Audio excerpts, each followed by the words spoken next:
Don Lastra gets in the way, but a big jam for Karen Magnuson. Well, Kim Hart seemed to go after Karen Magnuson as if Karen Magnuson was the founder of the evil for her and her problem. But Kim Hart did. We talked about their weakness being celebratory attitude. Kim Hart got out of the jam, but then she celebrated and let Magnuson catch up. We'll be back. Won by a score of 5-0.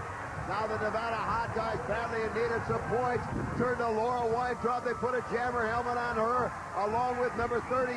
Once again, Mindy Smith, their quickest skater. But coming right out at the top, Shelley Rosell, who very quietly is becoming one of the best all-around players, I would have to say, in the WSL. Her jamming partner on this one, first time in the game, is Linda Leisure. Leisure 5'2", 115, but plays a very tough game, and all four jammers go down. Shelley Russell was able to tie everybody up, and the other three jammers get up, and suddenly Russell, as you see, finds herself at the very back of the pack. Now it's 36, breaking out, showing her speed once again, 5'4", 117. Mindy Smith trying to put the Nevada Hot Guys on the scoreboard, something they've been unable to do in these first two jams. You see the difference, and you see how very quickly Smith is able to close the gap. Now this is April Toodle, number 32, back. Smith goes right around her, goes right around Janet Abraham. Now April Toodle has passed her back, but the points stay on the board. That's rules according to the WSL, and 2 points for number 36, Mindy Smith. Well, I'm questioning why Heather Gunn didn't come out as a jammer, Kim. We talked about her ability to match up very well with Mindy Smith. You see Linda Leisure, Shelley Russell go down. Heather Gunn had some success in the first jam, Ken, as a jammer. We haven't seen her since. Mindy Smith was able to get out, show that speed, and of course the New York Enforcers weren't able to combat it. It is 5-2 New York as finally Buddy, oftentimes the first couple points of any game are the hardest to get. Absolutely. It's trying to get into the groove, and the other thing is you have to remember both teams are trying to throw each other out of a game. And now it's Laura Weintraub, number 34, and her fellow number 34. This is Karen Magnuson for the New York Enforcers.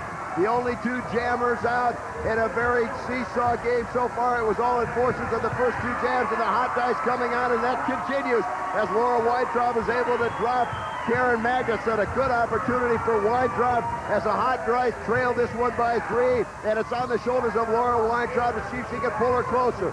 Now you see her all but have closed in on the pack, and as seemingly always the case, dropping back Janet Abraham and April Toodle. They join up for a double block, but Shea Brown and her teammates drop them in their tracks, and it's 2 points for Laura Weintraub. A great job by Shea Brown and Katie Cooper, and the Nevada Hot Dice women have pulled it within 1. Well, at the end of this jam, Ken, at the beginning, Laura Weintraub beats Karen Magnuson in her own game, but right here we see 4 tons of fun.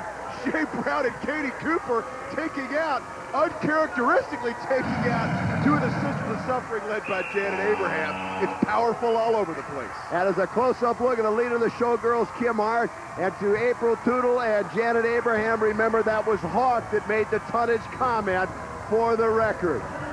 We're winding down in a 1-point game, and it's Linda Leisure again, and this time the Enforcers put the other jammer helmet on Heather Gunnan, but Gunnan having all kinds of problems getting out and breaking free for the Nevada Hot Dice as they come around once again. This is number 37, Mandy Osborne. First time we've seen Osborne come around. That long hair obscured that second numeral, but it's Osborne 5'7", 120, and right now Osborne is the only jammer out, and suddenly Abraham and Toodle, the Wall Street, a woman's Wall Street for the Enforcers. A great setup, realizing no other jammer got out. Osborne a second time trying to go by, having absolutely no luck. I don't understand why her teammates are not trying to give her some kind of help. They cannot skate back against the pack. That's WSL rules. And Mandy Osborne having absolutely no success against the women version of the Wall Street that the New York Enforcer men have made famous. And that is the end of the jam. No points, but what a valiant effort by Mandy Osborne. Well, and I guess when I said four tons of fun, they wanted to get the 5 tons of fun version in there. And of course, the equal opportunity led to the New York Enforcers not to be outdone by the men's version. Janet Abraham's Sisters of Suffering lowering the broom on Mandy Osborne. Let's go to RollerJam.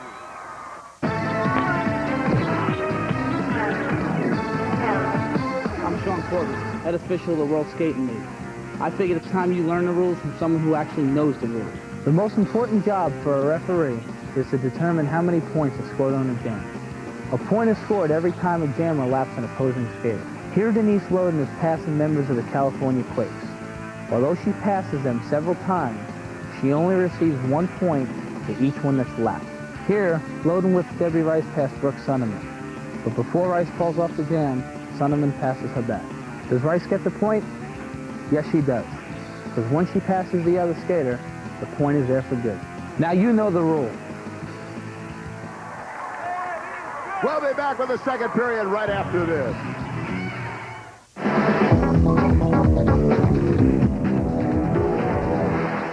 What does it take to win?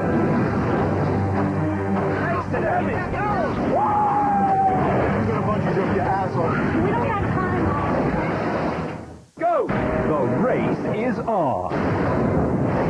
Serve the public trust, protect the innocent, uphold the law. On your AXN Weekend Blast this month. Part man, part machine, all